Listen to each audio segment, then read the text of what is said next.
예전에 내가 어떤 사람인지 궁금하겠지만 생각이 안 나는 게 속상하겠지만 걱정하지 마. 내가 다 기억하고 있어. 모든 걸 내가 말해줄게. 사랑해 혜인아 사랑했고 사랑할게. 백현우는 홍혜인의 기억이 소실될 수도 있다는 충격적인 부작용에 관한 이야기를 듣고는 가까이 있던 홍범준과 백두관에게 먼저 이 사실을 알릴 수밖에 없었고 이 사실을 홍혜인보다 먼저 알게 된 홍범준은 홍혜인에게 기억 소실에 관한 부분은 이야기하지 말라고 백현우에게 당부했었죠. 수술하고 일어나서 모든 기억을 잃은 홍혜인이 회복실에서 무섭고 두려워할 게 뻔히 보이는데 백현우는 홍범준의 뜻을 어길 수는 없던지라 일단 독일에 가기 전까지는 비밀로 함구하였습니다. 홍범준의 뜻을 따르는 백현우도 사실 일단 홍혜인을 살리는 게 먼저라고 생각했기에 아무것도 모르고 행복한 홍혜인을 보면서 거짓말하는 것에 대한 죄책감을 느끼면서도 부작용에 관한 내용을 비밀로 할 수밖에 없었습니다. 하지만 홍혜인이 수술을 받고 깨어난 후에 힘들어할 모습이 예상되는 백현우는 늦은 밤 홍혜인이 잠든 틈을 타서 수술 후 홍혜인에게 보내는 영상편지를 미리 만들어 놓았습니다. 백현우는 밝은 목소리로 시작했다가 점점 오열하면서 홍혜인에게 말하기를 이게 내가 보는 내 첫 모습일 텐데 혹시라도 내가 내 취향의 남자가 아니어도 나는 너와 절대 헤어질 수 없다면서 너와 나는 단순 변심으로 무를 수 없는 그런 약속을 이미 예전에 했다면서 내가 나와 한 약속을 기억 못한다 해도 나는 내 옆에 있기로 약속을 했다면서 평생 홍혜인과 함께 하겠다고 말했습니다. 그리고 홍혜인의 기억의 유리병에 많은 것들을 함께 채워가자면서 모든 기억을 잃은 홍혜인이 허무하지 않게 너무나 세심하게 걱정하는 모습이었습니다. 백현우는 자기가 만든 영상편지를 다시 한번 꼼꼼하게 돌려보았고 울고 있는 백현우를 보면서 수술에서 깨어난 홍혜인이 슬퍼할 것이 걱정되었기 때문에 다른 영상을 다시 하나 만들기로 했습니다. 홍혜인이 수술에서 깨어난 후 기억을 잃은 사실에 슬퍼하기보다는 생명이 연장됐다는 사실에 기뻐하기만을 원해 정말 밝고 해맑은 버전의 영상편지를 다시 만드는 게 수고롭다고 하더라도 그렇게 하기로 마음을 먹을 수밖에 없던 것이죠. 그렇기에 백현우는 힘차고 밝게 말하는 자신의 영상을 하나 더 만들 수밖에 없었습니다. 그러던 중 백현우는 홍혜인이 깨어났을 때 자기뿐만이 아니라 가족들의 영상 편지까지 한꺼번에 받을 수 있으면 좋겠다는 생각이 들어 가족들에게 전화를 걸기 시작했습니다. 일부러 해맑은 목소리로 가족들에게 말하길 혜인이가 수술 끝나고 일어났을 때 내 가족들은 어떤 사람들이냐고 가장 먼저 물을 것 같아서요. 어머님, 아버님 바쁘시겠지만 시간을 내서 영상 편지 하나 만들어 주실 수 있을까요? 홍범준은 늦은 밤 영상 편지를 만들어 달라고 전화하는 백현우를 보면서 회사에서 일할 때는 늘 극티의 모습만 보이는 백현우가 이렇게 감성적인 사람이란 거에 의아했었지만 곰곰이 생각해보면 백현우의 이런 따뜻한 모습을 홍혜인이 제일 먼저 알아보고 사랑했고 장인어른인 자신 또한 이런 듬직한 사위가 있기에 홍혜인을 믿고 맡길 수 있는 건 분명했습니다. 홍범준과 김선아는 최대한 밝은 모습으로 울지 말고 찍어달라는 백현우의 부탁에 맞춰 홍혜인이 어렸을 때부터 얼마나 귀엽고 사랑스러운 아이였는지 어릴 적 사진을 보여주는 영상을 만들어 백현우에게 전달했습니다.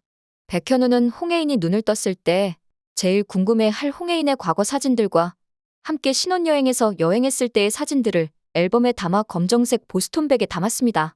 그리고 독일에 도착한 후 진료실에 들어가기 직전 모든 사실을 털어놓았습니다. 뭐라고? 모든 기억을 잃게 되는 부작용이라니? 지금 그걸 나한테 말이라고 하는 거야? 백현우의 말을 들은 홍혜인은 초음파 치료의 부작용에 관해 알게 됐기에 수술을 받을 수 없다고 선언을 해버렸고 이런 사실을 미리 말하지 않은 백현우에게도 상당한 배신감을 느낄 수밖에 없었기에 백현우의 손을 뿌리치고는 독일 병원 밖으로 나올 수밖에 없었습니다. 그렇게 백현우에게 화가 난 홍혜인은 호텔로 돌아가 자신의 짐을 따로 챙겼고 거친 손길로 옷가지들을 꺼내다가 백현우가 챙겨온 USB 파일을 발견했죠. USB? 이게 뭐지? 홍혜인은 USB 파일을 노트북에 꽂았고 그렇게 백현우가 홍혜인을 위해 준비했던 슬픈 버전과 밝은 버전의 영상 편지 그리고 홍범준과 김선아의 영상 편지 자신의 어렸을 적 사진 파일들을 모두 한 번에 보게 되었습니다. 갓 태어났을 때의 모습, 100일 때의 모습, 돌 때 돌잡이 하는 모습부터 시작해서 수환 오빠를 마지막으로 본 바닷가 사진, 고등학교 때 유학 가기 전에 수학여행 가서 찍은 사진들까지 자신이 살아온 역사가 담겨있는 앨범이었습니다. 한참을 가족들이 보내준 영상 파일과 사진들을 돌려보던 홍혜인이었습니다. 그렇게 노트북 앞에서 홍혜인은 폭포수 같은 눈물을 흘리면서 무너질 수밖에 없었죠. 이게 뭐야? 이제 살 수 있다고 좋아했었는데 내 남편, 내 가족들, 내 모든 기억을 다 잃고 산다는 건 그건 그때부터 내가 아닌 거잖아. 홍혜인은 노트북을 닫고 짐을 싼 후에 그렇게 독일 호텔에서 나와버렸습니다. 그리고 기억을 잃은 후에 자신의 모습을 상상하며 가족들이 힘들어할 모습을 생각해 보았습니다. 자기가 시한부 선고를 받은 것만으로도 힘들어했던 가족들을 생각하면서 홍혜인은 백현우와 남은 가족들에게 더 이상의 고통은 주지 말자고 마음먹었습니다. 그렇게 마음을 정리한 홍혜인은 독일에서 백현우와 함께 다녔던 신혼여행 코스를 다시 한번 다니기로 마음먹었고, 신혼여행 때 백현우와 함께 맡았던 그날 밤의 향기와 달과 바람 등을 다시 한번 느껴보게 되었죠. 호텔을 떠난 홍혜인을 찾아다니던 백현우는 한국에도 돌아가지 않은 홍혜인이 아직 독일에 머물고 있다면 분명 자신과 다녔던 신혼여행 코스를 다녀보고 있을 거라는 생각이 들었기에 어렵지 않게 홍혜인을 찾아낼 수 있게 되었죠. 과거 백현우와 함께 왔던 성당을 홀로 찾아온 홍혜인은 자기가 죽고 나면 혼자 남을 백현우를 위한 기도, 그리고 가족들을 위한 기도를 하고 있었습니다. 그렇게 홍혜인의 기도가 끝나기를 성당 문 밖에서 혼자 기다리고 있던 백현우는 지금이 홍혜인을 설득해서 치료를 받게 할 수 있는 마지막 기회라고 생각했습니다. 그렇게 성당 밖에 나온 홍혜인이 나로 살았으니까 나로 죽을 거라면서 나한테 이러면 자꾸 살고 싶게 된다고, 그렇게 만들지 말라고 울먹일 때 백현우는 자기가 절대 너 죽게 안 둔다며 끝까지 지켜낼 거라고 말했습니다. 그렇기 때문에 홍혜인도 더 이상은 백현우를 힘들게 할 수 없었기 때문에 병원에서 치료를 받기로 결심했습니다.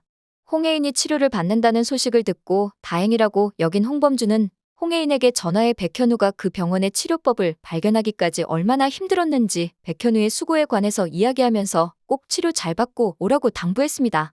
그렇게 홍혜인이 무사히 치료를 받게 된다면 이후에 다시 한국으로 돌아와서 백현우와 가족들의 보살핌을 받으면서 천천히 회복되어 갈 수 있으니 홍혜인은 수술만 무사히 잘 받으면 되는 상황이었죠. 그때 수술 중인 홍혜인의 병원으로 은성이 찾아와서 행패를 부리기 시작했습니다. 한국에서 온 홍혜인이라는 여자, 지금 어디서 수술받고 있는지 당장 말하라니까? 은성은 병원에 있는 의사와 간호사들을 향해 홍혜인이 어딨는지 말하라고 소리를 쳤고, 독일 간호사들은 그건 개인정보이므로 절대 발설할 수 없다고 거절했습니다. 그러자 은성은 독일 병원의 모든 병실과 수술실을 하나하나 찾아다니면서 홍혜인이 어디 있는지 알려고 했고, 마침 홍혜인이 수술받고 있는 수술실 앞에서 간호사들이 하는 이야기를 우연히 듣게 됐습니다. 한국에서 온 홍혜인이라는 환자, 수술 후유증이 기억상실증이랍니다. 담당 주치의가 이 점 꼭 기억하고 환자 회복할 때 실수하는 일 없게끔 하라고 했으니 모두 주의들 부탁드립니다. 은성은 홍혜인이 기억상실증이라는 이야기를 들었고, 이게 자기에게는 기회가 될 걸 알았기에 홍혜인이 수술실에서 나오면 납치를 해서 자기 여자로 만들겠다고 마음먹었습니다. 그렇게 홍혜인의 수술이 끝나기만을 기다리던 은성은 백현우가 잠깐 화장실 간 사이에 어렵지 않게 홍혜인을 납치해버릴 수 있었죠. 수술이 끝나고 은성이 있는 독일의 한 호텔에서 처음으로 눈을 뜨게 된 홍혜인은 자기가 남편이라고 주장하는 은성을 보며 그의 말을 곧이곧대로 믿을 수밖에 없었습니다. 그리고 은성의 다정한 모습을 보면서 좋은 사람이라는 생각이 들기는 하였지만 이상하게도 본능적으로 이 모든 게 연기고 가식일 수도 있다는 거부감이 들어서 은성의 모든 행동이 부담스러워졌습니다. 수십 년 동안 갖고 싶었던 홍혜인을 아무의 회방도 없이 갖게 된 은성은 행복해서 어쩔 줄 몰라 했고, 이 수술로 홍혜인이 모든 기억을 잃게 된 게 자기에게는 행운이라는 생각까지 들었습니다. 그리고 홍혜인이 입을 만한 옷가지를 사러 잠깐 독일 백화점으로 나간 사이에 홍혜인은 자기가 가지고 왔던 기존 짐들 중에 웬 USB가 있는 것을 발견했습니다. 이 USB 안에 자신의 과거와 관련된 정보가 있을지도 모른다고 판단한 홍혜인은 그 파일을 열어 백현우와 가족들이 남긴 영상편지를 받고 충격을 받게 되었습니다. 백현우라는 이 사람이 내 남편인 거야? 그럼 저 남자는 도대체 누군 거지? 홍혜인은 USB 파일을 보고 머리가 깨질 듯이 아파와서 탄식을 지었습니다. 일단 이곳은 위험하다고 판단했기에 저 남자를 피해야 한다는 생각이 들었습니다.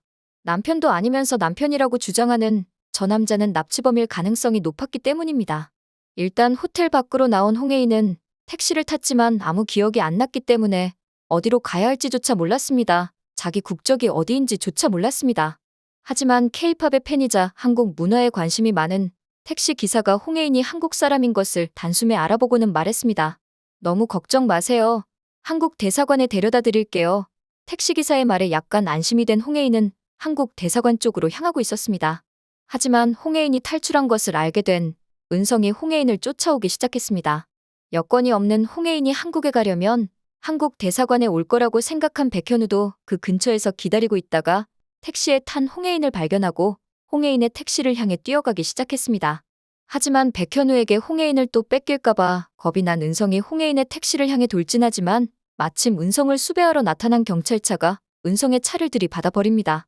토지중개업자 편성욱을 살인한 죄로 인터폴 수배가 내려져 있던 은성을 뒤쫓던 경찰차였습니다. 그렇게 은성은 경찰에 붙잡히게 되고 홍혜인은 백현우와 함께 무사히 한국으로 돌아와 가족들을 만나 점차 기억을 회복하게 됩니다. 오늘 영상 재밌으셨다면 구독과 좋아요 부탁드려요.